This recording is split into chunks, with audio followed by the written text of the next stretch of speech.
Imagine que você vive no segundo século. O cristianismo está crescendo, mas há um problema perigoso. Em cada esquina de Roma ou de Lyon, alguém afirma ter um evangelho secreto. Grupos misteriosos, conhecidos como gnósticos, dizem que Jesus não era humano, que o mundo material é mau e que apenas uma elite intelectual possui a verdadeira chave da salvação. O caos era total. Circulavam dezenas de livros falsos, visões contraditórias e profetas autoproclamados. Como saber quem falava a verdade? Como saber qual era o verdadeiro ensinamento de Jesus se todos os 12 apóstolos já haviam morrido? Muitos historiadores modernos tentam pintar esse período como um vale-tudo religioso, mas eles ignoram a existência de um homem que se levantou para organizar o caos. Um homem que não trouxe uma opinião nova, mas uma prova genealógica. Seu nome era Irineu, o bispo de Lyon. Ele não era apenas um pensador, ele era o caçador de heresias original. E o que ele escreveu há 1800 anos é o que mantém a Igreja Católica de pé até hoje. Para entender a autoridade de Irineu, precisamos olhar para quem o treinou. Irineu não aprendeu a fé em livros acadêmicos. Ele a aprendeu de joelhos aos pés de Policarpo de Esmirna. E quem era Policarpo? Policarpo foi o discípulo direto de São João, o evangelista, o discípulo amado que encostou a cabeça no peito de Jesus na última ceia. Sinta o peso dessa linhagem. Quando Irineu falava, ele não estava citando uma teoria que leu em algum lugar. Ele dizia: "Eu vi Policarpo, e Policarpo me contou como era ouvir o apóstolo João descrevendo o som da voz do Senhor." Irineu era o fio vivo que conectava o final do século II diretamente ao cenáculo. Ele era o guardião de uma memória que não podia ser corrompida. Enquanto os gnósticos inventavam mitos complexos, Irineu simplesmente apontava para a realidade. Eu conheço a fonte, porque eu conheci quem bebeu dela. Essa conexão biológica com os apóstolos é o que chamamos de tradição, e para Irineu ela era a única bússola possível em um mar de mentiras. Por volta do ano 180, Irineu escreveu sua obra-prima, Adversus Aereses, contra as heresias. Ele fez algo audacioso. Ele se infiltrou nos grupos secretos, estudou seus ritos bizarros e expôs cada um deles à luz do dia. Ele mostrou que os gnósticos eram como crianças tentando montar um quebra-cabeça de um rei usando peças de uma raposa ou de um cão. Eles distorciam as escrituras para fazê-las dizer o que queriam. Mas Irineu não se limitou a atacar o erro. Ele estabeleceu o que chamamos de regra da fé.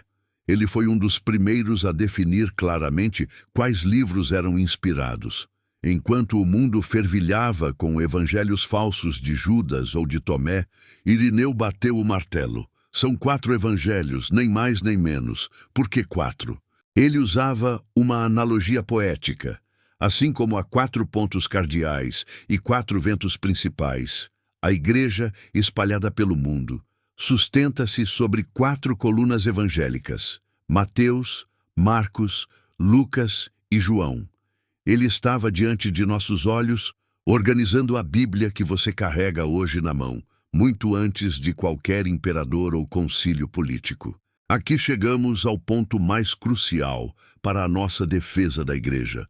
Os gnósticos diziam: nós temos uma tradição secreta que os apóstolos não contaram a todos. Irineu respondeu com um argumento jurídico e histórico imbatível: a sucessão apostólica. Ele disse: se os apóstolos tivessem segredos, eles os teriam passado para os homens a quem confiaram as próprias igrejas, os bispos. Irineu desafiou qualquer um a provar sua doutrina listando os bispos desde os apóstolos. E então ele faz algo que silencia qualquer dúvida sobre o papel de Roma. Ele escreve que seria muito longo listar a sucessão de todas as igrejas. Por isso, ele listaria apenas a da maior, mais antiga e mais conhecida por todos: a igreja fundada em Roma pelos gloriosos apóstolos Pedro e Paulo. Ele escreve com todas as letras: Com esta Igreja de Roma, em razão de sua autoridade superior, é necessário que todas as outras igrejas concordem. No ano 180, Irineu já declarava o primado de Roma. Ele listou cada papa, de Pedro a Lino, de Anacleto a Clemente, até chegar ao papa de sua época, Eleutério. A lista de Irineu é a certidão de nascimento da Igreja Católica Romana. Mas Irineu não era apenas um historiador. Ele era um teólogo profundo. Ele desenvolveu a teologia da recapitulação. Para ele, Jesus Cristo veio para recapitular, ou recomeçar, a história da humanidade. Onde o primeiro Adão falhou, o novo Adão, Cristo, venceu. Onde a Virgem Eva desobedeceu, a nova Virgem Maria obedeceu. Ele descreve Maria como a advogada de Eva.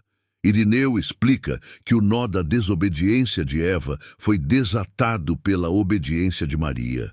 Essa visão não nasceu na Idade Média, ela estava no coração de um bispo que aprendeu com o discípulo de João. Para Irineu, a Igreja Católica não era um plano B de Deus, mas o corpo vivo onde toda a criação era restaurada.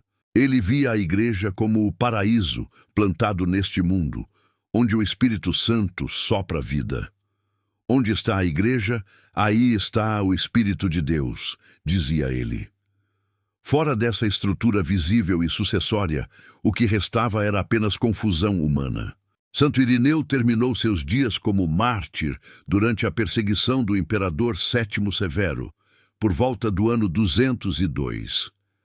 Ele morreu defendendo a unidade que tanto pregou. Sua vida foi a ponte de aço entre a era dos apóstolos e a era da cristandade organizada. Se hoje você sabe quais livros compõem o Novo Testamento, se hoje você entende que a Igreja tem uma autoridade que vem de Cristo e passa pelos papas, você deve isso ao trabalho de detetive e à coragem de Irineu. Ele provou que a fé católica não é uma evolução ou uma corrupção posterior, mas o depósito exato entregue por Jesus a João, de João a Policarpo e de Policarpo a ele. A linhagem é ininterrupta. As peças do quebra-cabeça sempre formaram o rosto de Cristo, e Irineu foi o homem que impediu que os inimigos da fé trocassem as peças. A história de Santo Irineu nos ensina que a verdade não é uma opinião, é uma herança. Ele não inventou a Igreja, ele a protegeu. Se você quer continuar descobrindo as raízes profundas da nossa fé, peça por peça, inscreva-se no canal Fé Católica em Blocos. Sua inscrição ajuda a manter viva a história desses gigantes que deram a vida para que a verdade chegasse até nós. Comente abaixo. Pela tradição e pela rocha. Que Santo Irineu de Lyon interceda por nós. Até o próximo vídeo.